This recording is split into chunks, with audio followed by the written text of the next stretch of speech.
Alors, bonjour les enthousiastes. Bienvenue à votre podcast. Aujourd'hui, on vous parle de Glenmorangie. Là, on ne sait pas trop c'est quoi cette distillerie-là. Hein. Jamais entendu parler de ça. Je pense que c'est nouveau. Là, ça fait. Ben non, on sait bien. Là, on a notre fanboy ici là, avec Mhm. un beau background Glenmorangie. Écoute, fondé en 1843, ça fait. C'est pas une jeune distillerie, c'est pas une petite distillerie non plus. On parle du quatrième best-selling sur le marché global du whisky. Mais voyons, la distillerie produit environ, ben, elle a une capacité de 7,1 millions de litres annuellement. Propriété de Louis Vuitton Mouette Hennessy qui détient beaucoup de marques prestigieuses, mais du côté distillerie, on connaît aussi la fameuse distillerie Ardbeg. Donc, deux distilleries sœurs, Mhm. une peated, une non-peat. Glenmorangie qui se concentre beaucoup sur qu'est-ce qui est unpeated et surtout reconnu pour sa spécialité dans les finitions. Mr. Bill Lumsden, Master Distiller de la distillerie depuis assez très longtemps a été reconnu dans l'industrie comme un des pionniers là, dans le monde du whisky pour ses finishes, pour amener le procédé de finition dans les produits. Donc, rajouter une maturation supplémentaire à un produit dans un fût autre que sa base. Et on reconnaît aussi Glenmorangie chez nos embouteilleurs indépendants par le nom Westport, Yes. nom d'emprunt pour ne pas nommer Glenmorangie. SMWS, l'embouteilleur indépendant, a déjà appartenu là, à une certaine époque, là, pas si lointaine en 2015, à Glenmorangie. Et sinon, on reconnaît la série, le core range de la distillerie pour notamment c'est son Quinta Ribbon, Yep. qui est une finition en fût de Porto. On connaît le 10 ans, qui est sa 12. base Ouais. général pour aller chercher après ça des finitions. Souvent, ce qui est dit, c'est qu'on garde la même base de ex-bourbon de 10 ans, puis mettons pour aller faire le Quinter Ribbon, ben, on va rajouter une finition supplémentaire en Porto. Même principe après ça pour le Nectar d'or, mais cette fois-ci en fût de Sauterne. Mhm. Et on a des variances comme ça avec les limited, puis on essaie toutes sortes de finitions supplémentaires avec des fûts ésotériques. C'est une belle distillerie très exploratrice, pardon. Les gens reconnaissent aussi beaucoup Glenmorangie pour le nez de ces whiskies-là. Apparemment qu'il y aurait des parfumiers engagés dans la distillerie pour travailler sur les odeurs. Fait que c'est vous dire à quel point on accorde beaucoup d'importance à l'odeur ou à l'aspect, euh, à l'expérience qu'on va avoir en dégustation au nez pour ces whiskies-là. Et honnêtement, je dois l'accorder, là, c'est souvent des très, très beaux nez, là, ce que ça nous donne. On accorde beaucoup d'importance, puis ça paraît, ça transparaît dans leur whisky, tout ce travail-là au niveau du nez des whiskies. Souvent, un beau taux de 46%, là. Des fois, on a des taux plus bas à 43, mais euh, on a, on est plus souvent autrement qu'à 46. On n'a pas beaucoup de cast strength non plus. Des taux plus élevés, ça a été très rare dans les, euh, dans les années. Là, On a connu pas le Alta, mon Dieu. À Je me suis... Star. Astar, oui, merci. Mhm. Qui a été un cast strength. Il y a eu deux éditions dans le Oui. passé, mais sinon, pas mal les seules éditions que je connais qui ont un taux supérieur à 46%. Taux de Oh. 46% qui est, euh, Tabarnache. mettons, le minimum acceptable là, pour un amateur de whisky Mhm. euh, qui est digne C'est un de peu ce nerd. nom. Ouais. Parce qu'en bas de ça, l'alcool un peu, commence à perdre un petit peu de sa substance, là, sa texture. Mais bref, on a aujourd'hui une lignée de Glenmorangie, entre parenthèses haut de gamme, dispendieux. On a deux 18 ans et on a deux signets. On a le 18 ans Extremely Rare, anciennement de ce nom-là, parce que le nouveau, maintenant, il est plutôt nommé le Infinita. Ça, c'est le bien. Et le packaging va changer. Là. Au début, on avait. L'ancien avait une espèce de boîte brune, comme on vient de voir. Puis le nouveau, une belle boîte bleue avec une espèce de 8 là, de l'infini dessus. Là. Deux très belles boîtes. Moi, si vous me demandez laquelle je préfère, je vais vous dire la noire. Là. Je trouve qu'il y avait tellement un cachet, là, étant en bois, là, tout ça. Là, il y a vraiment. Il y a vraiment une espèce de fun juste de bébelle là, à avoir cette boîte-là. Ah non, c'est le signet qui était en bois, hein, c'est ça. Moi, je suis en train de. Ouais, le signet, ouais, c'est comme un genre de. C'est ça, là. Ouais, c'est cette boîte-là, j'avais en tête. Le Je suis en zoom, train ça de fait mélanger mal, tout là, le monde. mais. Ouais. Ouais. Ben, la boîte brune est plus classique. Là. La boîte brune, elle fait plus chic. La nouvelle est plus comme tendance avec le nouveau marqué Glen, Moran, Celle-là, là, tu payes plus cher, mais elle est rendue en carton, elle aussi. Là. Ah ouais, c'est du gros. Tu sais, marketing, being marketing, hein, fait qu'ils mettent des belles couleurs, mais ils cheap sur le matériel un peu. Là. Ouais, en effet. On dirait que plus le temps avance, plus les beaux packaging lourds, ça prend le bord. Hein, puis pas vraiment pour des raisons de coût, puis de tout qu'est-ce qu'il y a autour de ça. Fait que deux 18 ans, l'ancien puis le nouveau. Puis aussi deux signets, deux Glenmorangie signets qui sont techniquement des chocolate malt. On vous revient sur ce que ça veut dire, mais grosso modo, c'est du grain qui a été torréfié. Le signet normal, qui est dans le fond, là, c'est ça, c'est un chocolate malt. On a-tu l'âge? On a-tu des détails pour ça, Martin? Écoute, il n'y a pas de age statement là-dessus, de ce que j'ai compris. Par contre, tu sais, il doit y avoir suspecter le fameux minimum de 10 ans parce que s'ils servent de la base un peu, mais c'est plutôt cryptique. Il y a beaucoup de rumeurs qui veulent ou des légendes qui disent que il fait son assemblage avec des ex-bourbon, Virgin Oak, Sherry, puis après ça, dépendamment de la direction qu'il veut donner, il va ajouter des très vieux fûts, peut-être pour donner un dosage plus balancé. Il y en a qui disent qu'il y a des fois du 30 ans, 35, 40 ans d'âge. C'est-tu vrai, c'est-tu pas vrai? Puis des fois, dans certaines entrevues que j'ai lues, Bill disait qu'il va garrocher 2, 3 fûts outliers, là, de prendre des affaires qu'il ne serait pas capable de passer autrement. Sans le dire, c'est ce qu'il dit un peu. Là. Mais, mais c'est pour ça que. Puis d'une batch à l'autre, évidemment, c'est la variation. Il y a des variations dans les batchs parce que juste. Je pense que quand ils font leur chocolate malt, c'est une semaine par année, ils arrêtent toute production, ils se concentrent uniquement là-dessus. Puis après ça, ben là, ils vont mettre ça en barrique puis ils repartent le reste. Fait que c'est probablement normal que d'une année à l'autre, là, il y a des variations dans les batchs. Fait que, ouais. Mais ça, on aime ça, les variations de batch, by the way. Oui. C'est pas nécessairement négatif, même si ça démontre à quel point, justement, c'est vivant là, comme produit. Puis c'est toujours le fun de les mettre un à côté de l'autre. Aujourd'hui, on met à côté le signet réserve qui a une finition supplémentaire en fût de PX, si je ne me trompe pas. Exactement. Okay. 12 mois de plus dans un PX Sherry Cask. Ah, yes. OK, super. Puis on le voit à la couleur, là, que c'est clairement plus foncé. Il y a une teinte rougeâtre, là, comparativement à l'autre. Puis au nez, là, tout de suite, tu le sens, là, l'espèce de date là, qui ressort au nez. Les prix, ça ressemble à quoi? Ça, on a tout ça à sac, les deux signets? Oui, 412 pour le vieux signet qu'on pourrait dire. Je ne sais pas s'il en reste. Et le nouveau, attachez votre portefeuille avec de la broche et un élastique, 782 OK. C'est à moins que tu aies un vieux mononcle riche qui t'aime bien gros et tu es son fiel. Là. Fait qu'il faut le vouloir pour mettre ce genre de budget-là sur une bouteille.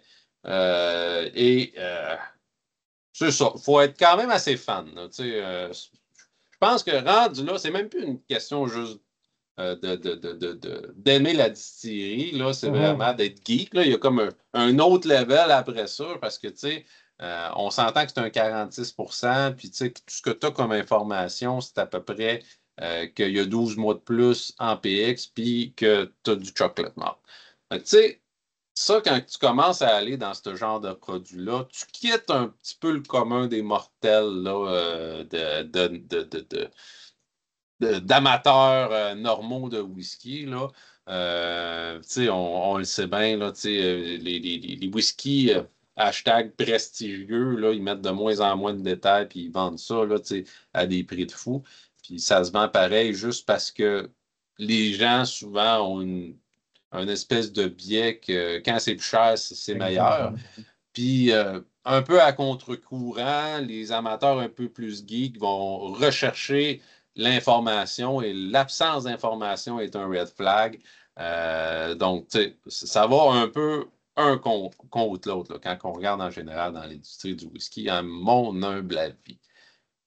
Pas ça, on n'avait pas, il y a peut-être 2-3 semaines, on parlait justement les fameux triple casques, là, tu sais, que c'est cryptique un peu. Fait que ça a l'air d'être un genre de triple, quadruple casque, mais de luxe. Tu sais, comme il y en a. Glenmorangie en ont sorti un triple casque récemment, là, qui va faire partie du core range. Mais tu sais, c'est 3 fûts probablement super banal, là, mais tu sais, il est peut-être 100$ versus que tu dis, oh, ben là, c'est un signet, belle boîte, belle bouteille, un whisky un peu plus. Mais tu sais, 46%, NAS, quel baril, tu sais, cryptique un peu, tu sais, comme on blaguait tantôt, tu sais, des vieux fûts finis avec un peu, 2-3 fûts un peu plus neufs pour donner une espèce de saveur au produit, mais étrangement, ils n'ont pas de code QR, eux autres, pour nous amener beaucoup d'informations sur comme moi, je pense que le distillat de base est quand même pas mal soft, un beau petit distillat fruité intéressant, puis qu'après ça, il laisse oxyder dans les fûts qui n'ont pas trop d'influence pour arriver avec une belle base fruitée puis super soft qui laisse plein de place au casque après. Là. Je pense qu'ils travaillent volontairement pour que ce soit un distillat fin jusqu'à temps que ça aille pas mal près, puis là, ils vont donner du gravy avec différents casques. Là. C'est vraiment l'ADN que je geek, là, que je pense, que je spécule. Exactement. On disait souvent qu'Iloman arrive avec un distillat clair pour laisser la place au fût. Mais là, on va un petit peu plus loin que ça. Là. On laisse la place à la finition, fait qu'on essaie de donner une maturation relativement neutre ou une base qui est assez versatile, fruitée dans le ex-bourbon. Et après ça, on rajoute une finition plus goûteuse par-dessus ça pour arriver à un résultat qui laisse la place plus à la finition. C'est un peu comme ça que moi je le vois, là, Glenmorangie. C'est vraiment, tout est dans la finition. Puis ils le font bien, parce que il n'y a jamais rien de pas bon dans Glenmorangie.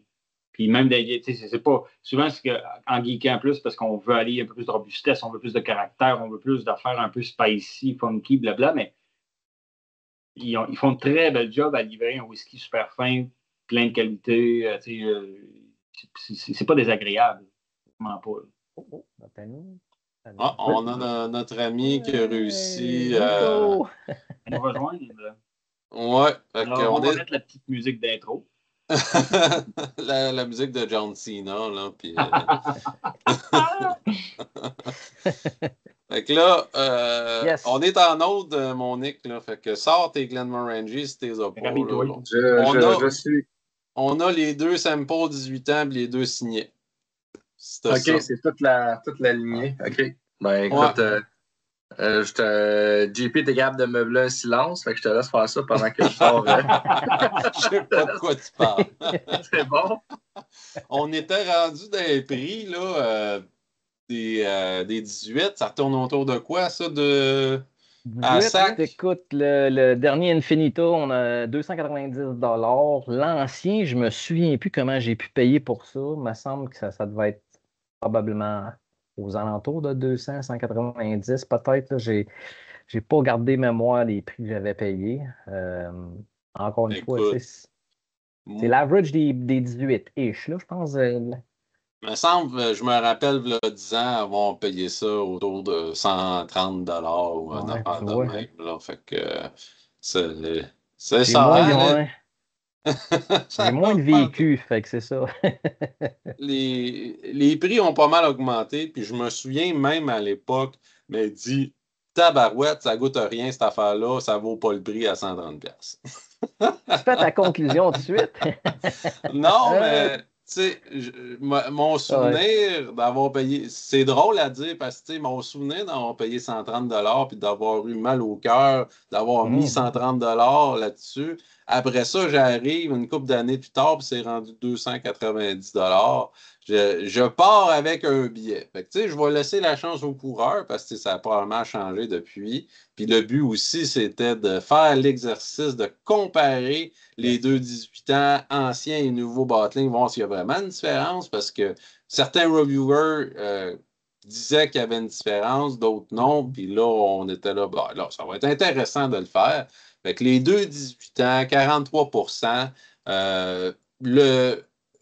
L'ancien, on le sait que c'était un 15 ans en fût de Bourbon, plus un 3 ans en fût de Sherry. Ça, c'était clairement dit pour le Extremely Rare. D'ailleurs, un nom qui est assez ironique, Extremely Rare. Il y en a à profusion, puis c'était pas une bouteille qui était vraiment difficile à trouver.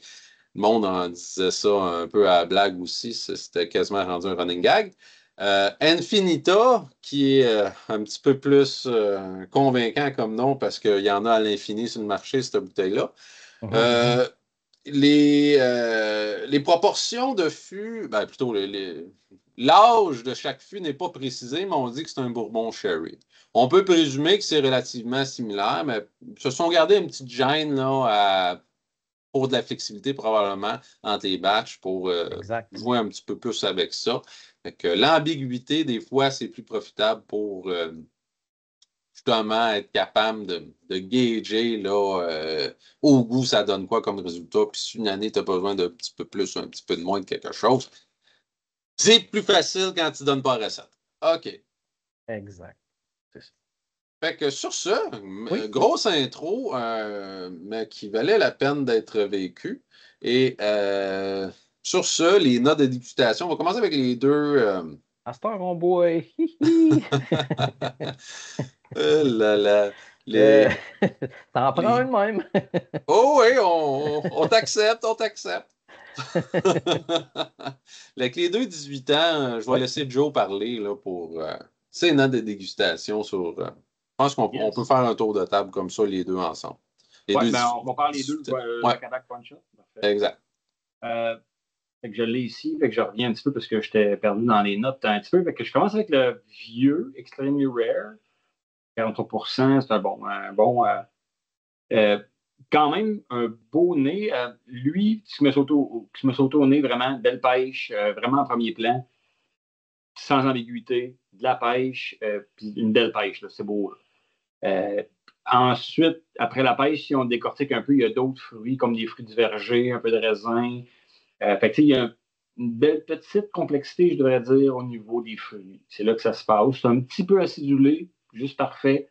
Tout est agréable, un peu de vanille, un peu de sucre à glaçage. C'est un bon whisky. C'est pas un casse-tête, mais c'est hyper agréable, un peu fin. C'est pas un whisky très, très relevé qui va être hyper agressif. Puis, il n'y a rien de négatif à dire. À l'inverse, c'est un 18 ans. Je suis un peu surpris que ça soit si fin, si léger, si souple. Mais j'ai rarement. C'est vraiment moi, j'ai vraiment senti une belle pêche, là, bien mûre, bien agréable quand j'ai senti ça. Puis tellement bien la pêche que je suis comme wow. J'avais jamais eu une pêche si fraîche, si bien montée que ça dans un whisky. Là. Des fois, on a un peu de pêche avec d'autres choses. Puis, ben, c'est ce qui m'a marqué un peu. En bouche, on a une belle texture, pareil, de 18 ans. Je pense qu'il a apporté une super belle texture, avec une petite amertume fruitée, plus de fruits du verger, plus que juste la pêche. Là. On est plus dans le fruit un peu plus. J'ai eu une petite pointe de tabac aussi, avec un petit mini peu de charbon. Fait que, il y a comme un petit kick pareil de vieux stock qui a traîné dans du bois un bout de temps, mais c'est quand même fin. La finale, j'étais surpris, la finale, ça fait un petit bout, une petite chaleur qui t'a fait longtemps, sur encore les fruits comme la pêche. Fait que, tu sais, c'est bon. C'est délicat. Tu mettons, overall, c'est bon. C'est sans trop de caractère, c'est bon. Je pense que même quelqu'un qui n'est pas trop habitué dans le scotch, c'est sûr qu'il aime ça. Tu sais, je pense que c'est quelque chose qui se prend juste bien. C'est sûr que maintenant, on veut peut-être avoir un peu plus de robustesse ou de complexité ou de crasse, mais bon, dans celui-là, pour le vieux Extremely Rare, moi, j'ai trouvé qu'il se prenait très, très bien. Maintenant, pour le Infinita, lui, il est un peu plus vif, un peu plus tranchant. C'est un peu la même base fruitée, mais moins juste pêche, plus complexe, mais il est plus vif. Le nez est plus explosif un peu. Dans les fruits du verger, il y a un peu d'agrumes que l'autre n'avait pas tant d'agrumes. Lui, il a eu de l'agrume, l'acidité est plus marquée, il a la vanille. Il y a un petit peu de minéraux aussi. J'ai pogné comme un petit calcium, un petit quelque chose de bien. Le petit acidulé me fait penser à des framboises aussi. J'ai de la céréale dans celui-là. Pas une tonne, c'est un peu discret, mais une céréale au miel. Puis lui, j'ai vraiment une impression de Sherry Cask là-dedans. C'est lui, là, je reconnais une petite influence Sherry Cask. Sans être trop intense, je l'ai reconnu. Ouais. Puis j'ai même un peu de chêne aussi, que dans l'autre, j'avais pas beaucoup l'empreinte du bois. Dans lui, j'en ai. Ouais. En bouche, hyper belle texture encore. Lui, j'ai un petit peu de crasse. Une mini peu de souffle, je l'ai trouvé. Puis un peu encore les fruits du verger. Plus de complexité au niveau des fruits. Là. Lui, là, en bouche, là, il brille un peu plus. Puis la finale, par contre, est moins chaude et moins longue que l'autre, un peu. Elle est encore bien là, dans la moyenne des deux. Puis la finale est vraiment sur Sherry. Là. Vraiment les fruits rouges, un petit peu confits, un peu. Fait que, overall, entre les deux, moi, personnellement, je trouve que le nouveau Infinita, oui, c'est un peu plus vif, mais plus complexe, puis comme un petit peu mieux, là, un peu plus de torque, un peu, puis plus de complexité. La petite crasse, légère crasse, là, vient y donner un peu plus de profondeur, vient y donner un peu plus de complexité, ça le rehausse un peu plus de caractère. Je trouve que l'Infinita, moi, si c'était le même prix et qu'on j'avais juste à choisir un des deux, je ne suis pas parti avec un, je suis parti avec l'Infinita. Je te suis beaucoup, mais avec des mots peut-être différents. Là. On dirait que moi, je le sens tranchant, mais tu sais, il y a comme le petit bois brûlé de plus aussi, une petite cannelle de plus, mais beaucoup plus rond, l'ancien. Là. Plus je goûte, plus je me dis crème. Il y a quand même une différence assez marquée. Là. Au début, je n'étais pas sûr. Il a fallu que je travaille un peu. Mais je trouve la finale beaucoup plus tranchante dans le Infinita que l'Extremely Rare. L'Extremely Rare, il fall short assez vite, puis il te laisse pas grand-chose à la finale, j'ai l'impression. Le nez est très distinctif, puis c'est pas mal ça qui m'a sauté d'en face quand j'ai décliqué. Le, le normal, au nez, j'ai vraiment une espèce d'orange fraîche, une crème, une espèce de Campino à l'orange, là, tu sais, les bonbons à la crème, là.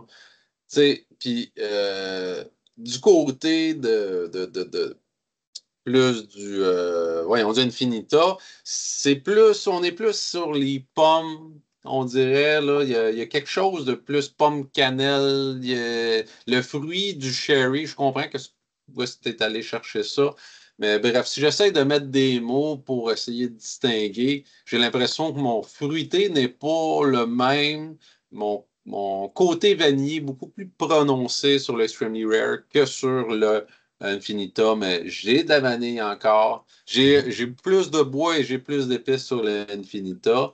Et la finale me laisse un petit peu plus sur le tranchant de l'alcool à la fin. On dirait qu'il est plus jeune, mais techniquement, c'est pas supposé. Mais quoique, ils disent pas que c'est un 15 plus 3, l'Infinita. C'est un 18, mais c'est un 18 dans quelle proportion de? Ben, c'est drôle, mais j'ai comme l'impression que l'Extremely Rare, le plus vieux des deux 18, c'est comme un vieux 10. Tu sais, c'est comme les petites saveurs de base du 10. Je suis en train de me servir. Définitivement. C'est vraiment comme le prolongement du Glenmo 10, qui est maintenant Glenmo 12. Moi, je suis vieux stock. Mais c'est vrai. C'est ça qu'on dirait que c'est la continuité, là, dans le profil de fruits, mettons. C'est vraiment, vraiment une continuité du 10. Tandis que l'Infinita, on explore un peu plus. Il y a comme un peu plus de variétés différentes.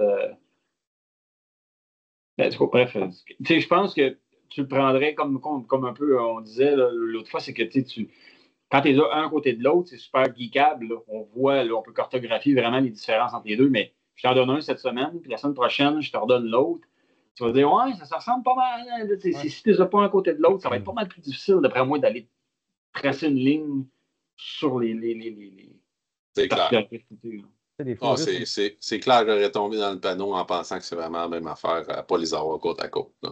Des fois, juste de le goûter dans un ordre différent. Moi, j'ai commencé avec le vieux et le nouveau, mais la semaine prochaine, si je faisais le même exercice, tu commences avec le nouveau puis le vieux. Des fois, tu retournes d'un à l'autre, tu retournes d'un à l'autre. Ah, okay, lui, il est plus fort. Okay. Ah, c'est pour ça, lui, il est moins fort. C'est la semaine d'après, tu y vas comme. Fait que, non, c'est. Ouais, c'est une belle. Un bel exercice à faire, définitivement. Fait que, ouais. As-tu des notes, Martin? Écoute, j'abonde pas mal dans le même sens que vous deux. Je vous dirais au niveau du vieux, là, beaucoup plus toned down, beaucoup plus les petits fruits tropiques, un petit peu d'épices de poivre, mais assez mollo, une petite affaire de citron. Je le trouvais un peu comme floral-ish. Oui. Les deux sont très florales. Ouais. Le bois n'était pas très marqué. Je trouvais que c'était assez mollo. Puis c'est là que j'avais mon espèce d'arôme champ gauche. Peut-être que je mélange le floral avec une espèce. J'avais comme une espèce de whiff de Windex. Là, mais c'est pas. Ça a l'air bizarrement dit de même que ça sent le Windex. C'est peut-être qu'il y a une espèce de parfum de fleur de quelque sorte qui est venu me chercher. Ça sonne pas bien de dire que ça sent le Windex. Là. C'est pas très vendeur. Pas sûr que les parfumiers de Glenmorangie seraient d'accord avec tes notes. Allez pas à SOK en disant hey, je cherche le whisky que le gars il a dit que ça sent le Windex. Là. Ça marchera pas. Si ça sentirait le Windex, je me passerais du Windex en sacrement chez nous. Ouais, non, seulement le Windex sentait ça. Là. Fait que c'est peut-être l'espèce de côté fleur, parfum. Puis du point de vue du nouveau, effectivement, je trouve que un peu plus de bois, un peu plus de torque au nez, en bouche. Le petit fruit rouge qui ressort un peu plus. J'avais une espèce de côté beurre aussi, une espèce de côté crémeux.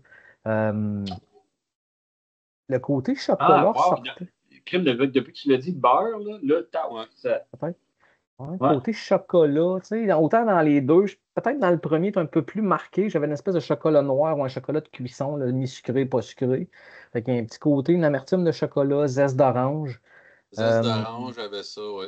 Ouais, fait que c'est deux bons produits. Puis, tu sais, je dois humblement dire, la semaine passée, tu sais, souvent, j'écoute des YouTubers. J'écoutais G-Whisky, que j'aime bien regarder. Là, je le trouve le fun à regarder. Puis, écoute, il a fait cet exercice-là, puis à la fin, il dit ouais. Puis, tu sais, j'ai envoyé un commentaire, j'ai dit, hey, t'as beau dire, tu sais, que ça ne ressemble pas, puis c'est très différent. J'ai dit, hey, tu sais, Glenmo dit que c'est la même recette, fait que je suis pas sûr que.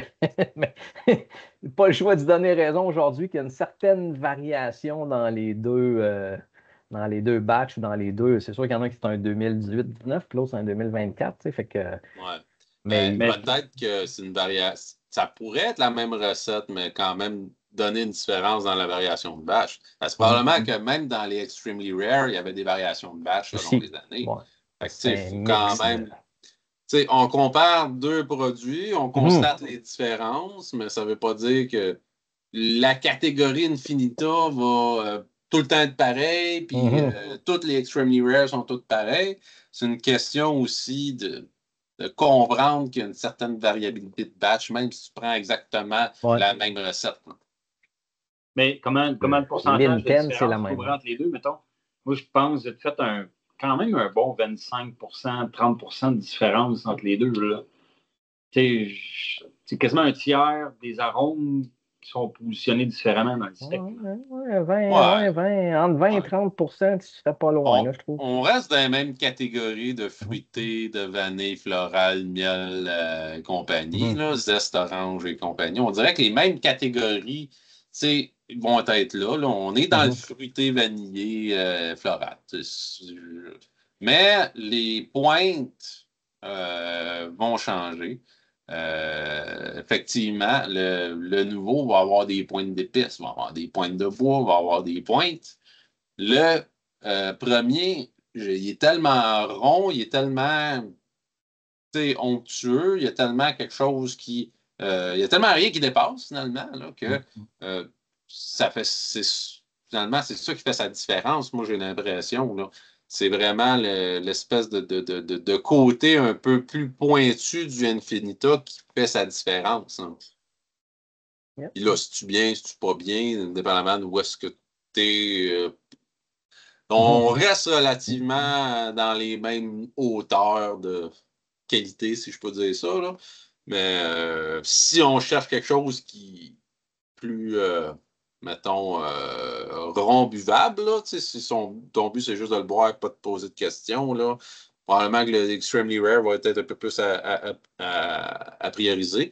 Puis mais le nouveau, on garde dans un bar comme ça, il n'y a rien qui va trop te déranger parce qu'on dit qu'il est pointu, mais ça reste relativement quelque chose de bas en termes de dominance d'arôme. Il n'y a rien qui est vraiment comme super dominant là-dedans. Parce que tu dis c'est plus pointu, c'est parce qu'on les compare les deux, tu sais. Exact. Mais tu compares un autre, je veux dire, tu compares des pommes avec des pommes, mais tu sais, si tu compares ça avec d'autres affaires, c'est sûr que non, là. Non, c'est ça.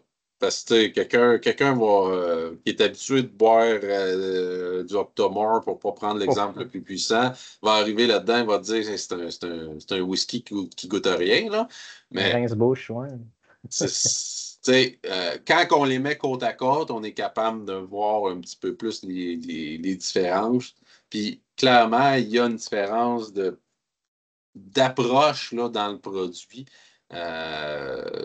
Du moins pour cet aspect-là, de un petit peu plus de pointe. Puis, tu sais, moi, je trouve pas ça nécessairement négatif, là. Même que je trouve que ça lui donne une petite personnalité de plus, là. C'était relativement boring, là, si c'est juste trop tout le temps, tout rond, puis que, tu sais, dans ma tête, si tout se passe trop bien, là, à un moment donné, il n'y a rien qui accroche, il n'y a rien qui te flague, il n'y a rien qui te reste, puis la mémoire olfactive puis dégustative, souvent, c'est des choses qui t'accrochent, qui vont te laisser une marque. Sinon, t'oublies. C'est juste bon. Ah, ben, regarde, c'est juste bon, je vais le boire. Puis, c'est comme si je buvais un jus, mais ça ne veut pas nécessairement dire que c'est un produit de qualité. Là. Dans ma tête, un produit de qualité, c'est quelque chose qui est complexe, qui va t'amener des choses un petit peu plus particulières. Nick, t'avais-tu des notes? Oui, quelques-uns. J'aimerais commencer avec une confession. J'avais jamais bu de Glenmorangie 18 avant ce soir. J'aime ça. Bonjour, Nicolas. Confession. Honnêtement, j'aime ça. Il y en a un que j'ai aimé plus que l'autre. Vas-y fort, on t'écoute. Vas-y. Commençant avec le vieux 18, j'abonde un petit peu dans les mêmes notes que vous autres, là, vanille, espèce de raisin blanc, là, frais. Le nez est très, très, très en douceur, le vieux. C'est comme tu dis, il n'y a rien qui dépasse. En bouche, une espèce de crème, de la pêche, de la vanille, c'est poivre un peu, c'est du miel. Ces arômes-là, c'est très compact, c'est très rond, ça se boit super bien. Genre de whisky que tu ouvres une bouteille, tu fais pas attention, puis tu fais quelque chose en même temps, tu passes, là, tu sais. Ouais. ça se boit vraiment bien. Le nouveau, un petit peu la même chose, mais évidemment, là, c'est un peu la même base. Hein. Raisin. Encore, moi, j'ai du raisin blanc, de la vanille. J'ai une espèce de... Tu as dit des pommes. Moi, j'ai de la pleure de pommes. Mais spécifiquement la pleure. Je ne sais pas pourquoi. Là. Ah ouais, ça. Après ça, en bouche, un petit peu une chose, raisin blanc. Tu as parlé un petit peu d'agrumes, je ne me rappelle plus qui, mais moi, j'ai de la clémentine. Puis il y a une espèce de touche dans le nouveau, qui a une espèce de bois humide. On dirait que. Puis tu as un mouthfeel aussi. C'est pas négatif, mais tu sais, quand tu prends du rince-bouche ou du Listerine, là, on dirait que c'est un peu cotonneux. Là. Une espèce de. Ouais. Ça me fait cet effet-là. Je sais pas pourquoi. C'est pas négatif, là, c'est juste ça me faisait. J'essaie de trouver à quoi ça me faisait penser. Puis ça me fait penser à ça. Mais dans la texture, là. Ouais. Mais il y a une espèce de feeling en bouche, mais la texture est bien. le deuxième. En fait, j'ai aimé mieux le deuxième, le nouveau. J'aime mieux le nouveau. Il y a un petit peu, on dirait qu'il y a un petit peu plus de challenge, des saveurs, des affaires qui sortent un petit peu à gauche, à droite. Ça aide des fausses notes, mais on dirait que c'est peut-être parce que justement, à force de boire des affaires, on aime ça être challenger quand on boit des trucs, c'est peut-être ça. Là. Mais moi, j'ai trouvé le deuxième, d'un point de vue personnel, un petit peu plus intéressant. Ben moi, je te rejoins, mais moi, j'ai détecté le souffle dans l'Infinita, dans le deuxième. J'ai zéro souffle, même pas proche. Ah, ouais, mais il n'est pas fort, mais il est là. Les gars de Québec, achetez pas ça. Je détecte assez bien le souffle à cette heure, là, puis, mais il n'a pas une tonne. Il est juste pour dire un petit souffle là, qui donne une petite crasse, justement un caractère, il donne un petit... Moi, j'ai un petit brûlé, peut-être un bois brûlé, j'ai noté, mais... Ouais. Mais le bois, il y a définitivement plus de bois, ça, c'est sûr. Mm-hmm. Oui. Ouais. Ben, moi, JP et toi, on a sorti ça. Ben, je pense même Martin aussi, le petit côté boisé. Dans l'ancien, le bois, c'est comme pas quelque chose qui nous revenait, mais dans lui, il y en a. Fait que je pense que c'est une pointe qui n'est pas négligée. Là. Les 4, on l'a vu. Ouais. Non, c'est ça. Fait que je pense que c'est unanime. Les 4, on semble se diriger vers le Infinito, qui a rare, hein? Qui a notre faveur. Des distilleries qui sortent des releases plus récents, puis que c'est meilleur, plus apprécié, on va dire. Ben, Glenmo, en général, je pense que leur release, c'est plus apprécié aujourd'hui. Ils ont eu une baisse, puis là, d'un coup, il y a un petit pic, là, j'ai l'impression qu'ils ont essayé de rattraper le coup sur plusieurs petites affaires, dont le Quinta, dont le Sauterne. Il y a une couple de petites éditions comme ça que j'ai l'impression qu'ils ont un petit revampage de qualité. Puis, j'ai l'impression que le 18, il y a un petit peu de ça aussi. N'empêche que pour 290$, je trouve ça hyper trop cher pour ce que c'est. Mais oui. Les prix des 18 maintenant. C'est ça le problème. C'est le age statement, là. C'est que si tu veux l'afficher que c'est un 18, souvent, ça vient avec le marché. Puis, on était content quand on parlait de 240$ pour le check 18 qui maintenait la route. C'est ça. Il tenait bien la route beaucoup à part ça. Ouais, mais c'est parce que c'est Pete, c'est parce qu'il y a un fût de sherry qui est quand même prononcé. Là, je peux pas dire que j'ai une influence de fût de sherry prononcé. Joe, il le remarquait, mais tu sais, oui, je le remarque, mais je peux pas dire que c'est une bonne influence de sherry. C'est pas un sherry dans ma tête. T'as peu prononcé, non. Je l'ai trouvé. Je l'ai vu versus l'autre, mais il y a du sherry qui m'a sauté dans la face plus que ça. Mais je l'ai trouvé. J'ai trouvé des notes de sherry là-dedans. C'est ça. C'est ça. On trouve des notes, mais c'est pas un sherry dans ma tête. Contrairement, je vous donne l'exemple du Le Check 18 parce que là, c'est le 18 qui me vient en tête là, que je donne comme référence que pour moi, c'est un 18 qui fait du sens. Puis tu avais ces notes-là de sherry. Tu peux dire, regarde, voici un bon sherry. Ça, j'arrive avec des amateurs de sherry, puis je peux pas dire, regarde, c'est un bon sherry. Non, c'est un bon ex-bourbon. C'est un ex-bourbon 18 ans avec une touche, des notes de sherry dedans quelque part.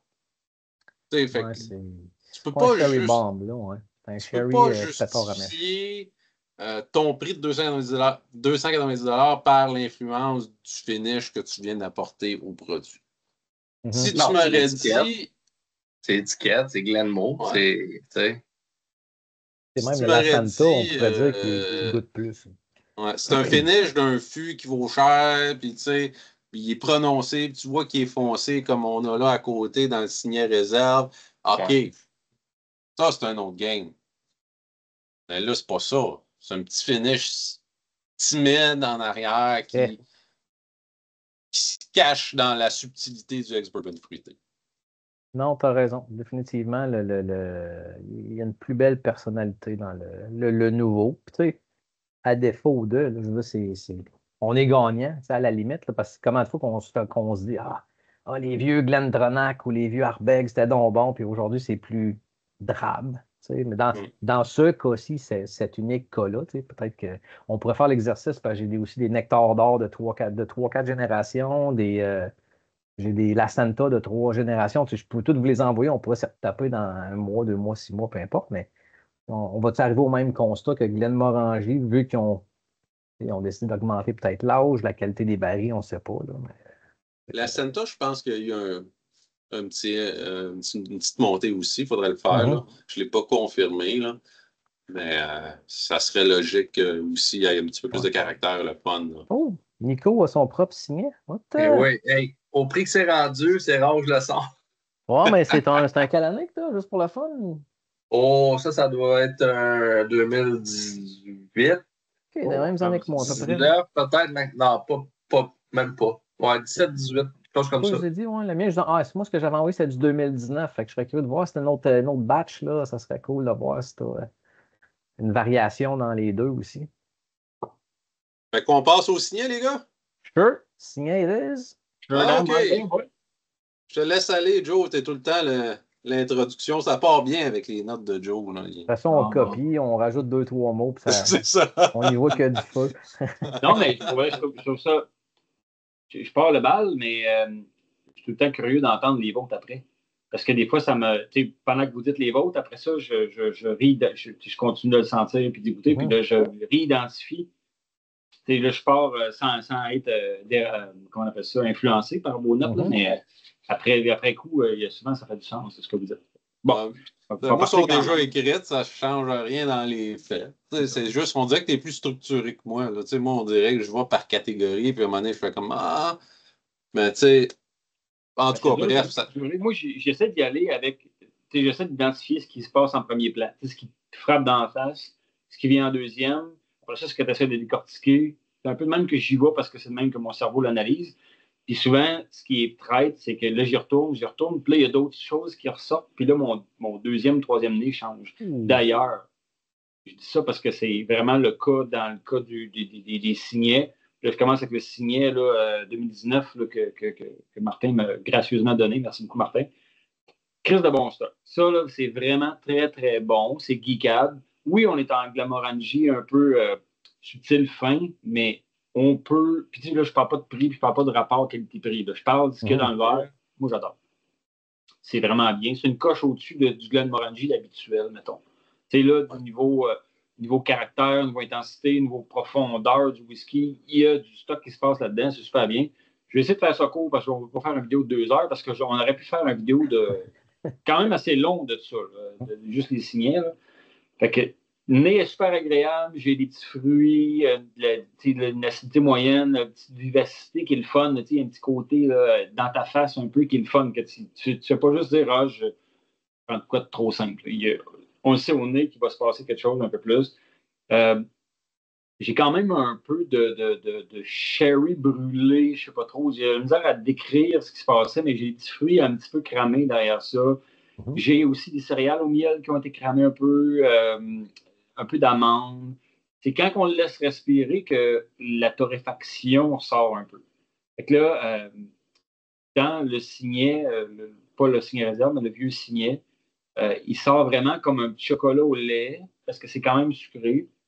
Puis il y a un peu de cerise. Puis là, quand tu te mets à analyser les espèces de cerises-là, il m'est venu vraiment des Jolly Rancher rouges aux cerises. Durs, là, j'ai eu ça. J'ai eu vraiment bonbon dur, mais c'est weird parce que tu passes par un paquet d'étapes. Tu passes par, au début, c'est un peu plus céréalier, un peu plus, un peu de fruits à la Glenmore. Après ça, là, tu changes un peu de torréfaction, un peu, là, vraiment le fun à geeker. Gros plaisir. Pour moi, le nez de tout ça, c'est. Puis je pense que les gens de parfum, très près, là. T'es là, t'es dans la complexité, puis là, tu fais, il y a du brûlé là-dedans, il y a des. Là, j'ai l'impression que le nez est sophistiqué. Mettons, si j'avais un terme à donner, c'est le nez sophistiqué. Bouche, au palais, là, c'est très bon aussi, mais par contre, là, la torréfaction n'est pas cachée. Quand tu prends en bouche, paf, tu reconnais la torréfaction, ce qui est le fun, le chocolate malt qu'il y a. Vraiment super intéressant parce que c'est quand même pas super fréquent dans les whisky. Là. On a Circa au Québec là, qui ont joué avec du sec torréfié, mais là, dans le scotch, c'est quelque chose d'un peu moins commun. paraît bien, c'est pas dérangeant. Mais là, on a un chocolat noir, genre expresso. Quand on s'y habitue, ça se transforme en cappuccino un peu. Parce que là, c'est un peu plus crémeux, plus sucré, on s'habitue. Quand on est derrière ça, on trouve un peu de fruits, un peu de pêche, un peu de pommes confites, un peu d'ananas. Les agrumes sont là, mais il faut passer derrière cette torréfaction-là. Puis un petit peu d'amande aussi. Fait que, là, le petit côté pique, je pense, qui ressort. Là, dans mon cas, je reconnais un peu les amandes en bouche. Fait que, c'est complexe. Il y a quand même pas mal de stock qui se passe. C'est le fun. C'est vraiment le fun à décortiquer. La finale est assez douce quand même, un petit peu épicée, mais pas trop. Moi, j'ai de l'amande grillée puis de l'ananas vers la fin quand je l'étire. Mais j'ai eu beaucoup de fun. Puis là, quand le signé à réserve embarque dans l'équation, là, le fun embarque encore plus, je trouve. Peut-être que je suis biaisé psychologiquement parce que je sais qu'il vaut le double du prix. J'ai aucune idée comment ça vaut le double de ce prix-là, mais en tout cas, bref. Le signé à réserve est très, très bien aussi. Puis là, dans le nez, j'ai des fruits confits, acidulés un peu, pêche ananas, pommes cerises. Tu sais, là, il y a quand même une bonne partie. J'ai du chêne aussi, un peu plus là que je l'ai. Puis j'ai un petit puff de bois d'église. Le chêne, c'était comme du bois d'église que j'avais. Okay. Là, j'ai du chocolat au lait sucré. Le côté rond est là plus. Là, puis ça se balance super bien avec les petits fruits que j'avais au début. Tu sais, là, le petit le petit côté sucré, mais le petit côté acidulé aussi, là, l'équilibre, excellent. Tu balances un petit peu de lait d'amande avec ça. J'ai de la vanille, un peu plus d'épices. Je trouve que lui, il a un petit côté épicé plus intéressant, un peu qui s'ajoute. Il y en a là, quand même pas mal. Cassonade grillée, j'ai une note qui m'a frappé à un moment donné, vraiment comme quand on commence à cramer de la cassonade pour faire une crème brûlée. Vraiment juste le petit puff de boucan de cassonade grillée. Puis quand on le laisse, là, moi je l'ai laissé, j'ai un petit cap en vitre, je l'ai laissé là. Quand je suis revenu, la torréfaction a apparu. Fait que quand on le laisse respirer, la torréfaction sort au nez quand même. Chocolat noir, mais je dirais mochaccino. C'est une espèce de mélange lait au chocolat puis cappuccino. Mochaccino, c'est un expresso avec du lait au chocolat, c'est ça. Fait que il y a un petit côté chocolat sucré, mais avec un petit côté torréfaction de café. Fait qu'un autre nez est juste incroyable. Là. C'est bien. C'est le fun d'avoir la torréfaction dans un nez de whisky comme ça. Ça n'a pas rapport avec la tour. On n'est pas dans la fumée, dans le créosote, la cendre. C'est ailleurs. La torréfaction, c'est d'autres choses. Très intéressant. En bouche, lui, la torréfaction a pris le dessus plus pas mal que le signé normal. Fait que je dirais que lui, au palais, la torréfaction, ça a été un peu plus long avant que je m'habitue puis que je passe par-dessus pour aller chercher ce qu'il y avait derrière. Fait que, au niveau de l'équilibre là, au palais, lui, il est peut-être moins court-circuit que le signé normal l'avait, à mon goût à moi. Mais on a vraiment l'impression de cappuccino, crème, avec un peu d'épices sur la mousse. Là. Parce qu'il y a quelque chose d'autre qui se passe que juste la torréfaction. Il y a un peu d'épices là-dedans. Puis quand que je passe par-dessus la torréfaction, là, vraiment à m'y attarder, j'ai un peu de fruits à chair blanche. Lait d'amande un peu avec ça, mais je ne vais pas continuer. Peut-être qu'il faudrait que je le geek plus longtemps là, pour aller passer par-dessus la torréfaction pour isoler ce qui se passe en arrière, mais c'est ça. Puis lui, la finale est un peu plus torquée, un peu plus chaude, un peu plus longue, un peu plus épicée. Je dirais que le signé réserve, la finale est mieux. Le palais, j'ai peut-être pas fini de le décortiquer comme il faut, mais j'ai un petit peu l'impression que le palais, j'aurais aimé peut-être un peu plus l'autre, mais le nez est mieux sur le signé réserve. Complexité, les épices qui se mêlent là-dessus. Là. Moi, j'essaie de faire vite parce que je pourrais vous en parler encore. C'est le fun. C'est un bon whisky. On s'en parlera au chalet 2025. Parenthèse éducative, Joe, c'est quoi du chocolate malt? Ben, c'est de l'orge maltais qu'on passe dans une machine qui fait torréfier comme le grain de café. Fait que, on le chauffe longtemps en le brassant.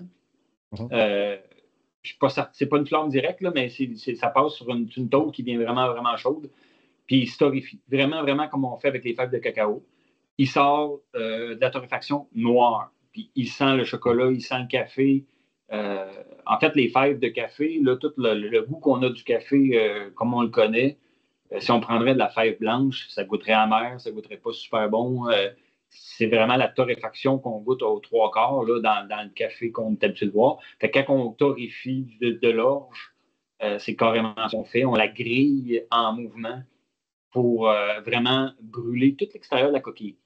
Puis ben là, quand on le mâche, quand on broie ça, puis on met tout ça, ben là, nécessairement, ce brûlé-là, ce torréfié-là, reste beaucoup dans le mash. Fait que souvent, on parle, en tout cas, moi, dans les whiskies que j'ai vus, puis même dans ceux qui font de la bière, parce que dans la bière aussi, on utilise le chocolate malt, dans la stout, dans la porter, entre autres, puis des fois dans d'autres aussi, là, dans des rousses, puis le pourcentage n'est pas si haut que ça.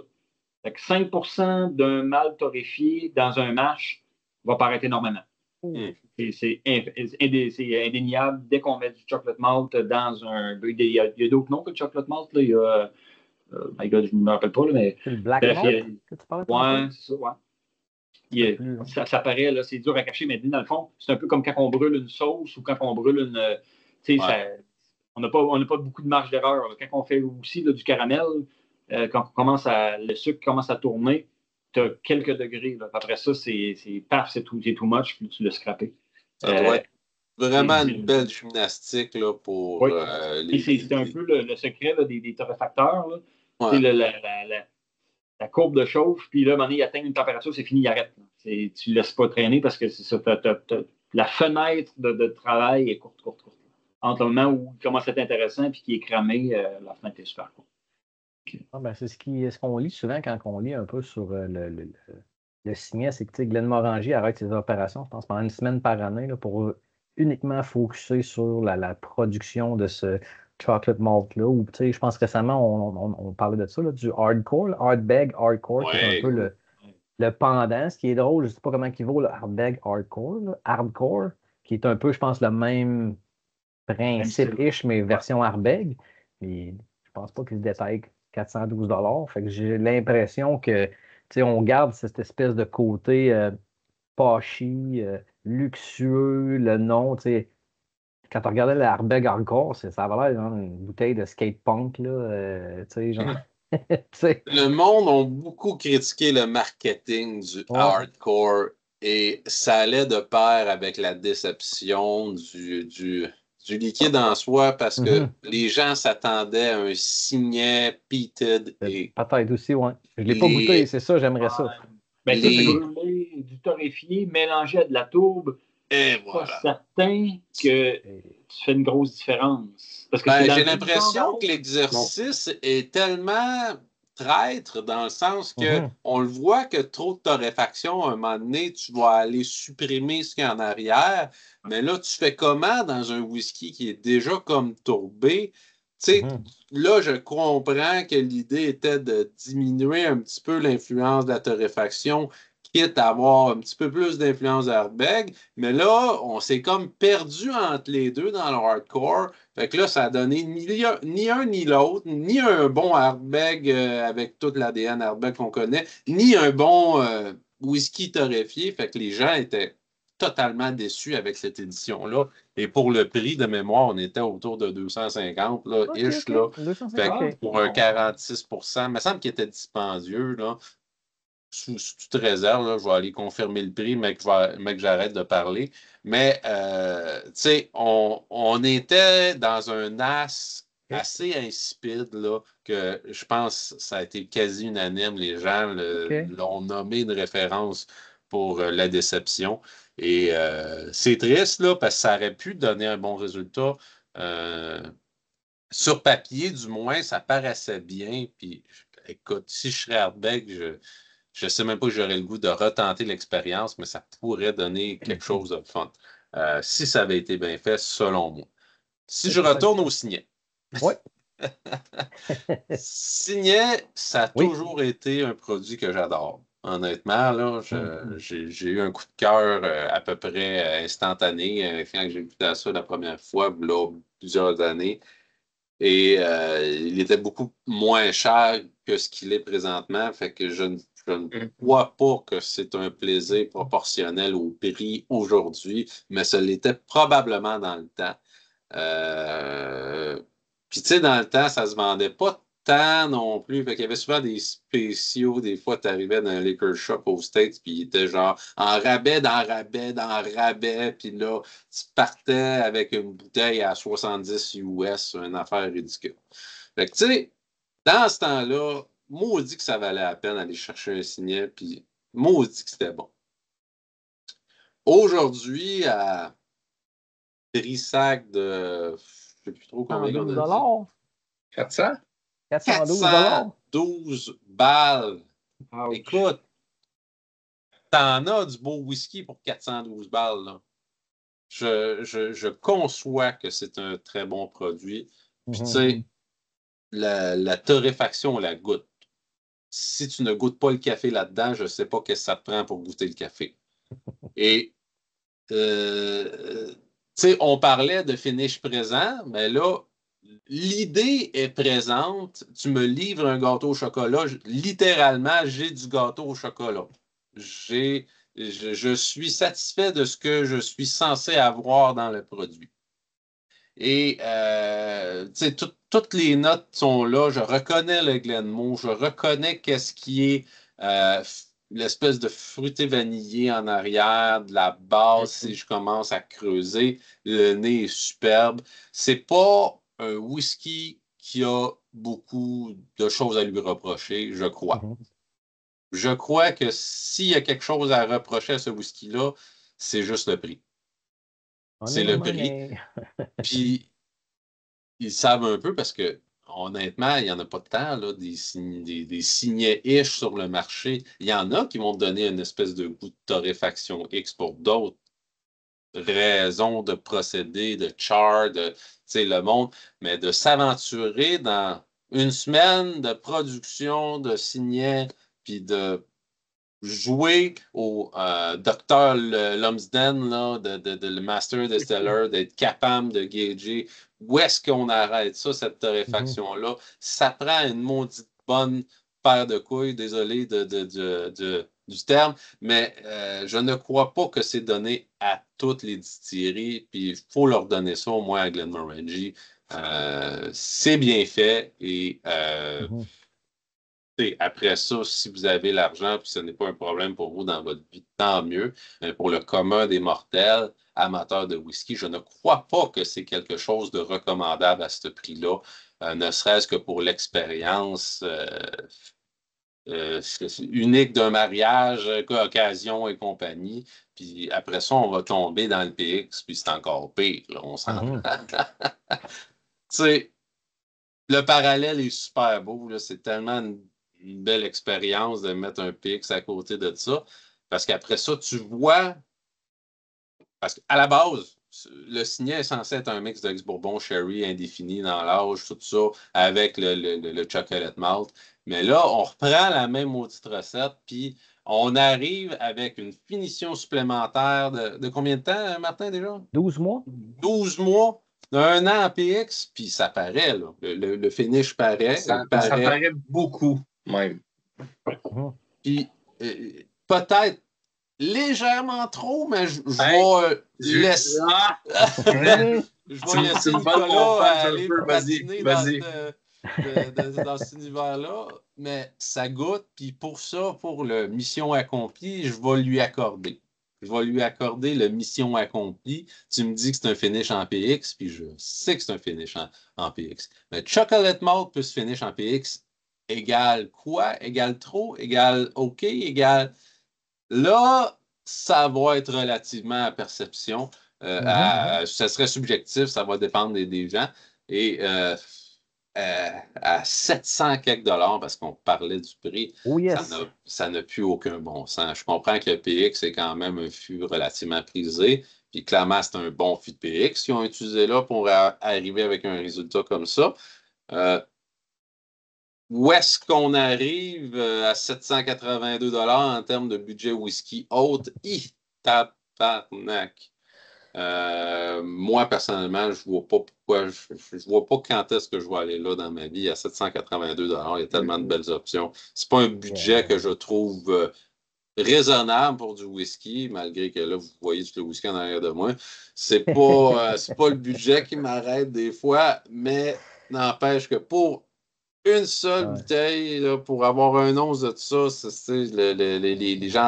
J'entends les bruits de caisse enregistreuse quand je bois ça. Là. Ça fait tching tching. J'ai une confession à vous faire, j'ai pas de backup. Mais bon, j'ai trop parlé, je vous laisse les notes. Là, si je fais le tour d'horloge, ça serait à Martin de faire ça. Martin. Moi, sur celle-là, j'avais même pas le goût de donner des notes à ce soir. Je voulais juste vous entendre, voir comment vous l'appréciez. Je partageais l'expérience avec vous autres. Et après ça, je vous ferai une grosse confession. Parce que ce que je vous envoie, c'est pas du PX signé, c'est du Circa numéro 3. Non, c'est pas c'est pas. Ça aurait été drôle. T'as mis du Circa dans ma bouteille. Ça aurait été drôle. Ouais, non, c'est ça. Écoute, définitivement, je te dirais, si j'allais donner quelques notes, le signet, écoute, il est très bon.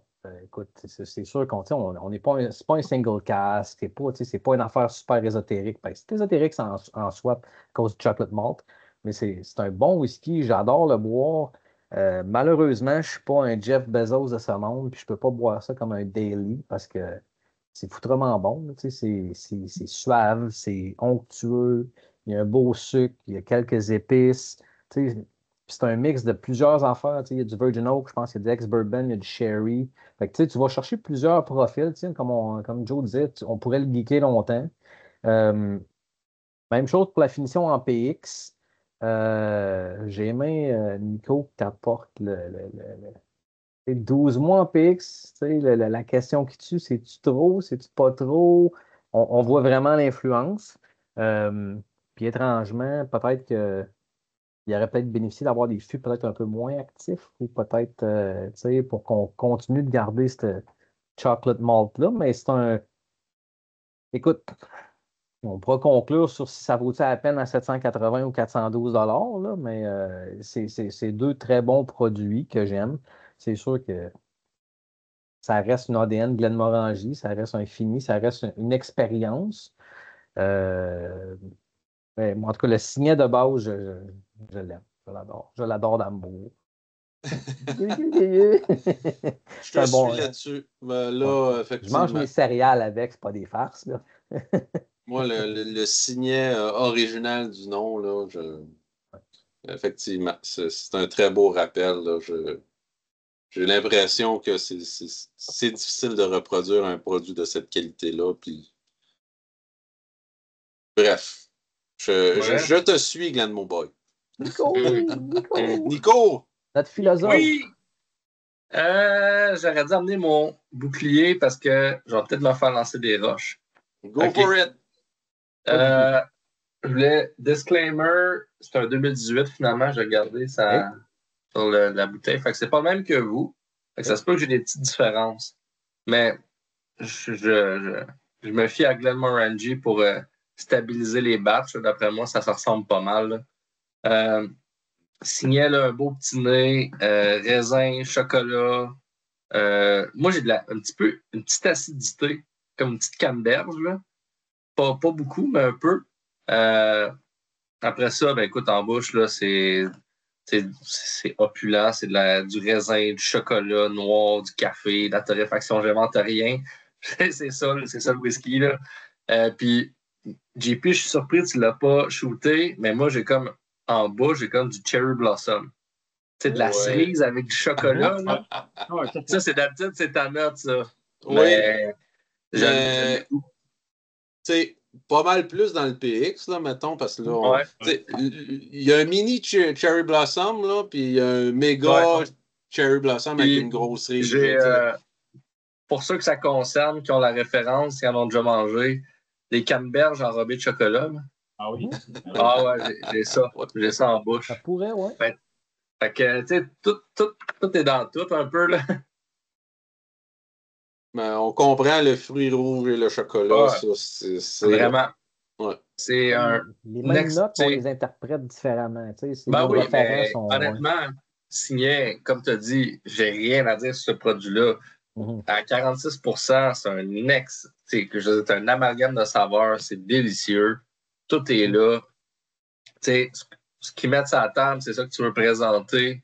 C'est incroyable. Seul point faible, tu l'as dit, c'est le prix. Je veux dire, faut que tu sois prêt à débourser. Moi, je suis chanceux. Je pense que j'ai payé 200 à l'époque. Ouais. C'était quand même moitié moins prix. Mais voilà. Écoute, signé réserve. J'ai évidemment, un gros fruit rouge. J'ai beaucoup de cerises. Une espèce de réglisse aussi. En bouche, j'ai de la fraise, de la cerise encore. Du petit fruit, tu sais, un mélange de petits fruits, là. Un petit peu ça. L'espèce de portion de torréfaction café, elle se fait plus en finale. On dirait, un coup que tu l'as dans ta bouche, là, tu le laisses rouler, tu passes la couche de fruits, tu passes le sucre. Whoop, après ça, tu arrives à la torréfaction. Tu arrives au café. Mais c'est vraiment plus après, puis en finale que tu viens de sortir. Puis, c'est un petit peu pour ça que mon os là, sur ce produit-là, il est. Oh! Ouais. Vous savez, là, moi, je suis fatigué avec ça, là, mais tu sais, ce que tu essaies de faire avec un produit, moi, c'est important. Puis ça, j'ai l'impression que le finish est incroyable. Les casques qu'ils ont utilisés pour faire ce produit-là, le finish, superbe. Les arômes de fruits sont superbes aussi. Mais tabarouette, tu perds le produit original, je trouve. Je trouve que le fruit vient écraser ton signet d'origine. Un petit peu, oui. Je me demande un petit peu, c'est pas un mauvais produit, mais je me demande la pertinence de ce produit-là. Tu aurais pu faire un produit séparé, pas appeler ça signet. Moi, je m'attendais à un signet avec un finish. Là, j'ai l'impression d'être une espèce de Frankenstein entre les deux. Là. Ouais. Ben, le signet, c'est un mix. Ça mène pas la cerise, puis moi, c'est le même que je le vois. Là, mais... Oui, mais comme je te dis, j'ai l'impression qu'il vient de l'écraser un peu. Oh, trop. Trop, ouais. Ouais, je comprends ce que tu veux dire. Le finish, c'est fort. Puis en même temps, je veux dire, c'est pas un mauvais produit. Moi, c'est vraiment juste que, à mon goût, à moi, je trouve qu'on perd trop le signet original avec ce finish-là. L'aspect de la torréfaction vient comme en arrière du fruité du PX, mais on aurait aimé mieux peut-être l'avoir devant, parce qu'on l'appelle signet encore, là, c'est ça, je comprends. L'idée d'un signet, c'est torréfaction. Puis là, après ça, tu dis, ben, torréfaction PX, OK, tu peux amener du PX, mais est-ce que tu dois l'amener plus haut que ta torréfaction? C'est là la question. Où est-ce que le produit livrable doit être quand tu annonces que c'est un signet? Où est-ce que ton niveau de torréfaction devrait être quand que tu mets un produit sur le marché qui s'appelle signet, quitte à rajouter un PX, non, appelle-les signet PX, Glenmorangie PX avec Chocolate Malt, mais là, tu dis que c'est un signet. Mais tu sais, je l'avais un peu en tête là, quand je m'en allais dire, mais là, j'ai vu que tu avais l'idée, fait que je t'ai laissé la balle pour y aller, mais partage quand même bien. Tu partages ça, hein? Ouais. Mais ça, c'est très geek comme opinion. Là. Parce que quelqu'un qui a fait mettons, c'est quelqu'un qui il connaît le signet, puis là, il s'est fait le signet réserve en pensant que c'est une continuité. Est-ce que c'en est une? Oui. Est-ce que, mais quelqu'un qui ramasse un signet réserve parce qu'il y a de l'argent, puis c'est pas un problème. Il va aimer ça. Il va aimer ça encore. Oui, il va aimer ça. Puis comme je te dis, c'est pas un mauvais whisky. J'ai trouvé ça délicieux. C'est ça l'affaire. J'ai trouvé ça vraiment bon. Mais moi, je me demande juste, tu sais, est-ce que c'est trop? Est-ce que tu perds l'essence du whisky original? Tu sais, c'est juste ça. C'est de la cerise au chocolat ou c'est du chocolat à cerise? Ouais. C'est une critique. C'est une critique délicate, là. Tu sais, c'est pas une critique du produit en tant que tel. On est nerd puis on gosse ses bébites. On est en train de gosser ses bébites. On geek, là, mais c'est quand même ça. Ouais. Moi, j'adore ce que j'ai bu, pour vrai. Là, autant les deux. autant le signet et le signet réserve, là, les deux, c'est. C'est toi qui m'a fait découvrir le signet l'année passée au chalet. Je n'avais pas bu, puisque c'était cher un peu pour moi d'acheter une bouteille de même. Là, j'étais content d'y goûter, puis j'avais été super agréablement surpris, parce que d'habitude, dans le Glenmorangie, on est bon, c'est cher, des fois, pour l'édition spéciale, mais pour vrai, le signet est très, très, très, très bon. Le signet réserve, là, ça fait plus de sens là, au niveau du prix. J'ai la misère à m'expliquer d'où ils sortent, d'où ils peuvent justifier ça à un prix si haut que ça, avec oui, un casque de PX, c'est cher, mais ils vont viser les restos, les hôtels, les gens qui veulent quelque chose de premium. C'est sûr que c'est pas le monsieur et madame tout le monde du whisky, là, c'est clair. On sort de la clientèle normale, on tombe dans une clientèle qui s'en tabarnak du pays. Mais là, le sac était un peu délibéré parce que rendu un certain niveau, un niveau de vie dans ta vie, le prix n'est plus un problème. Puis, ces gens-là vont acheter ça comme s'ils achetaient une bouteille de Coke. Puis, c'est pas ce qu'il y a en arrière qui va leur déranger. Probablement que c'est pas des gens qui vont même venir se demander c'est quoi un signet, puis creuser, puis geeker comme nous autres. C'est plus la même clientèle. C'est une clientèle qui est plus axée sur j'achète un produit prestigieux, vends-moi le prestige de ce que j'achète plus que le contenu et les paramètres que nous autres, on regarde beaucoup plus. Ça va être du monde qui vont, pour des Macallan M, puis des affaires de même, puis, des Dalmor Constellation et name it, là, toutes les affaires que le monde... Ouais. Puis, tu sais, c'est... Martin, t'es en mute. Ah, ben oui, Caron, je suis en mute. on était tannés de t'entendre, donc c'est pas vrai. Vas-y, t'avais quelque chose à dire, non? Non, c'est ça. Écoute, là, Dalmor Constellation, t'es dans une coche encore plus. Oh oui, 20 000 j'exagère, mais c'est ça. C'est le monde qui vont pour le branding, le standing. Tu as du monde qui vont s'acheter des Macallan haut de gamme qui n'aiment même pas ça. C'est juste pour parce que le pire, c'est que du monde. un 600-700$, ça m'est arrivé de mettre ça sur un produit, mais c'était des produits qui étaient vraiment, qui avaient des specs de fou, qui avaient vraiment là, des paramètres, là, un Bowmore 23 ans, port à 56%. On est loin, là. Crime. Là, on jase, là, c'est comme... là, c'est plus... j'ai un beau taux, j'ai un beau fût, j'ai un beau age statement, j'ai une belle distillerie. Quand j'ai des bons specs, là, l'amateur geek va y aller, va aller mettre l'argent. Mais là, c'est pas ça. C'est pas ça. C'est le coût. Tu payes le coût indirect de stopper à produire. Parce que Glenmorangie, s'il arrête l'opération pendant une semaine de temps pour faire n'importe quoi. Écoute, nous autres, il y a un coût associé à arrêter la production de tout ce qu'il y a à côté. J'imagine que tu payes pour, mais je veux dire, au-delà de la belle bouteille puis du beau caisson. En fait, ils produisent ça. Ils produisent le signet, puis je peux comprendre parce que tout ce qui est traces de brûlé, c'est un peu plus dur à faire partir. Comme les distilleries qui s'amusent à aller dans tourbé, non tourbé. Quand tu prends de la place, il faut que tu nettoies. Après ça, quand tu retransitionnes un produit non tourbé, tu as comme une coupe de production qui sert à nettoyer le piping puis à nettoyer un peu tout, qui va probablement avoir des petits restants. Là. J'imagine que c'est un peu le même principe. On appelle ça du nightly peat.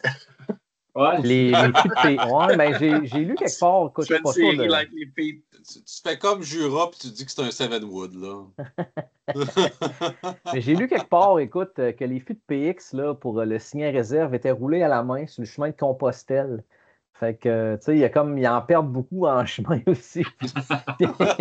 Autant des employés que des barils. Fait que, tu sais, il y a un coût associé à ça. Fait que, clairement, t'es employé là-bas, elle doit te tenter la semaine du signet, là. En New Make, JP, c'est pas moins. Ah ouais? New Make, te faire goûter à ça du New Make de single malt, tu vois, ça fait comme j'ai OK, ça. Ouais. Non, mais c'est une belle expérience, mais tu sais, je suis content de l'avoir goûté, je suis content de l'avoir partagé avec vous autres. Tu sais, je veux dire. Bien aimable, mon cher. Moi, je suis vraiment content que tu aies de partager ça. Honnêtement, si c'était pas de toi, j'aurais pas goûté à ça, je pense pas. Exact. Écoute, à petite échelle, je suis un Glenmore fan ici au Québec de ce que je peux avoir, là, mais je suis une page Facebook là, de Glenmorangie Appreciation Society. Là, puis il y a des gars là, qui sont dans une autre planète. Là, écoute, ils ont le Glenmorangie signé, mais Special Limited Edition pour le Japon. Il y a eu 223 bouteilles, mais ils ont réussi à mettre la main dans une auction dessus quelque part. Là, tu fais comme. Je peux pas me montrer ça, j'aurais jamais ça. Là. Fait que, écoute, il y a du monde. Écoute. Non, je n'ai pas ce niveau de fidélité à aucune distillerie, malgré que il y en a beaucoup que j'apprécie beaucoup. Je n'ai pas envie de courir les bouteilles ultra rares parce que souvent, c'est pour la laisser là et pas la boire. Là, mettons, là, tu mets la main là-dessus sur la Special Release japonaise X. Qu'est-ce que tu fais avec cette bouteille-là une fois que tu l'as eu? As-tu le goût de l'ouvrir et de la stripper? Tu as payé 4 000, mettons. Tu vois, peut-être dans 2 ans, on va valoir 8. Tu revends l'autre. L'autre l'achète 8, il va revendre 16. Puis l'autre va. À un moment donné, elle n'est plus ouvrable. C'est parce que là, tu n'es plus dans le plaisir de la dégustation. Dans ma tête, c'est comme. Tu es rendu quelque part d'autre qui est comme l'aspect collector. C'est rendu des cartes de hockey. Là, exactement.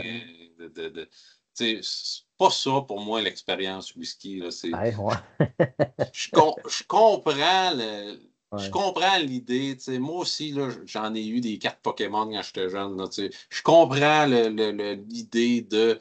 Mais j'ai pas envie de faire ça avec mon whisky. J'ai pas envie que ça devienne des collecteurs puis des bibelots sur une belle étagère avec oui, c'est le fun, je reconnais le plaisir mais mon plaisir que je veux conserver dans mon expérience whisky, c'est le plaisir de la dégustation, puis c'est ça que je vais entretenir, parce que sinon je vais me perdre, puis c'est plus juste le budget qui va y passer. Le plaisir de la boire avec des amis, c'est ça. C'est incroyable. C'est ça qui vaut 4 000 $. C'est pas acheter ton Macallan Lalique Réflexion Suprême Plus. C'est d'être 3-4 gars autour d'un feu. Dire, hey, c'est-tu quoi à ce point? On se craque ça. Là. Puis, si on passe au travers à soir, là, puis on se compte nos vies. Là. Demain, on se réveille, puis on a pas mal à la tête. Là, puis on va dire tabarnak, on a une belle soirée. Moi aussi, je pense comme ça. Ce qu'on se disait tout le temps là, durant la pandémie, pré-pandémie, on se faisait des dégustations, on se voyait un petit peu plus, on se craquait des bouteilles, tout ça. Puis, durant la pandémie, ce qu'on se disait, c'était pas je m'en vais le boire, c'était je m'en vais le boire avec vous autres. Déguster, voir, ouvrir les affaires avec vous autres, c'était ça. On se fait des teams comme ça, mais. Ouais. Non, c'est sûr. Ça, c'est sûr et certain. Totalement. Le plaisir de dégustation, c'est de le déguster avec d'autres. Oui, à un moment donné, les samples, je vais en boire tout ça pour suivre la game, puis être capable de jaser, puis de commenter, puis tout ça. Mais le pourquoi du comment le whisky existe, c'est beaucoup le fait de partager, de dire « Hey, goûte à ça. Qu'est-ce que t'en penses? T'as-tu ces notes-là? On est où? Tu compares ça à quoi? Hey, on essaie de trouver c'est lequel le plus proche de... ça serait le fun de comparer ces deux-là ensemble. Y a-tu varié à travers les années? Là? Où est-ce qu'on est rendu dans cette distillerie-là? On est-tu dans le mieux, dans le pire? C'est toutes ces questions-là, c'est tout le pourquoi du comment en arrière de qui est intéressant, puis qui garde, puis qui est le fun à partager avec les gens, plus que le « Hey, j'ai une belle bouteille rare, puis qui va rester là. » Regardez-les. Touchez-les pas d'un cas où vous la cassez. C'est ça. On n'est pas tout seul, parce que, écoute, moi, j'ai des chums, c'est des chums, des gars de vin. Je me souviens, à soir, on se fait un line-up, le Château Pétru, something, 95, 96, 97, 98, 99, 2000. Ouais.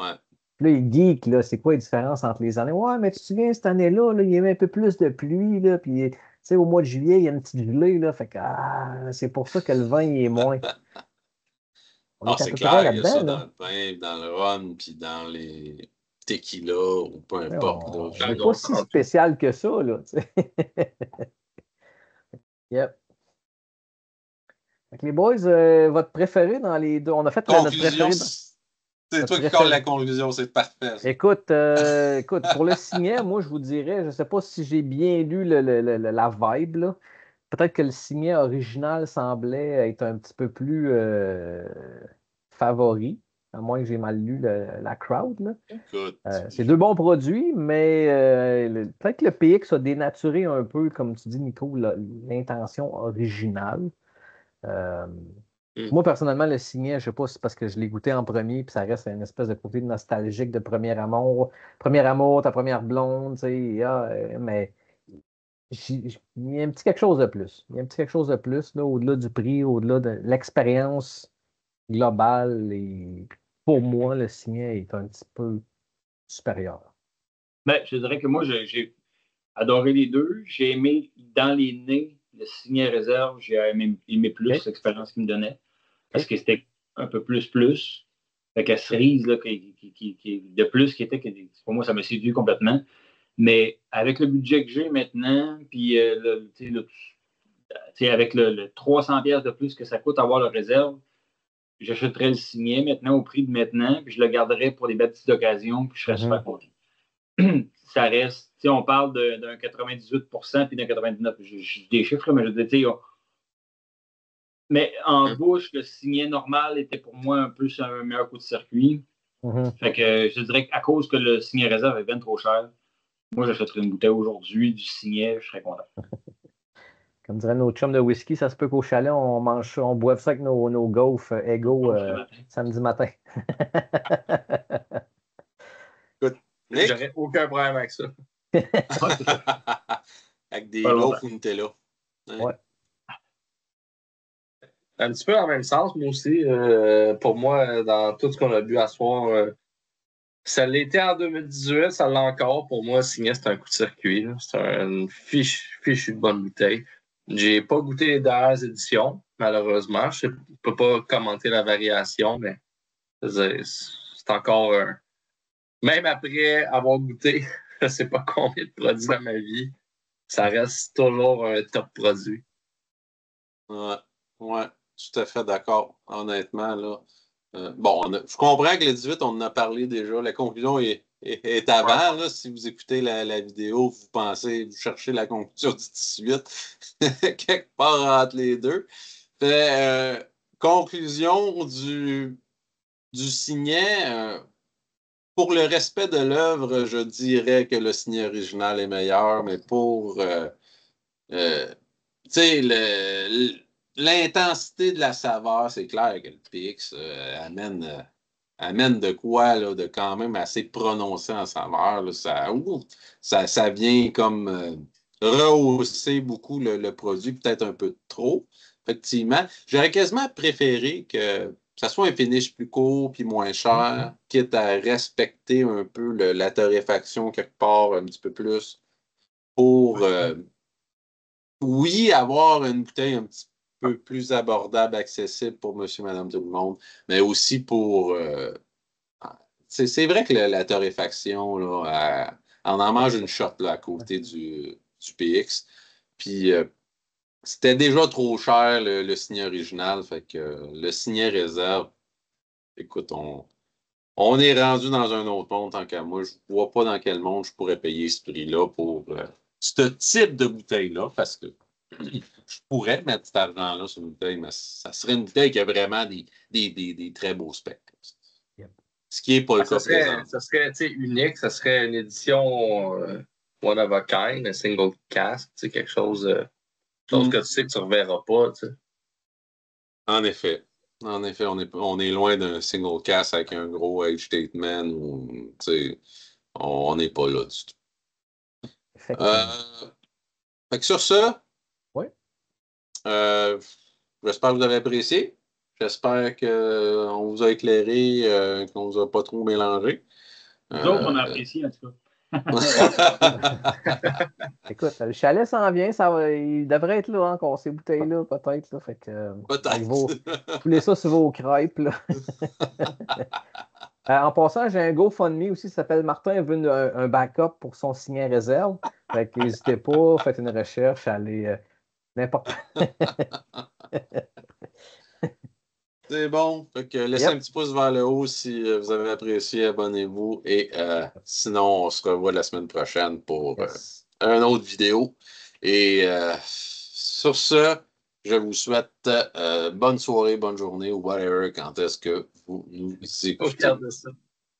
Bye. Ciao, bye! Ciao.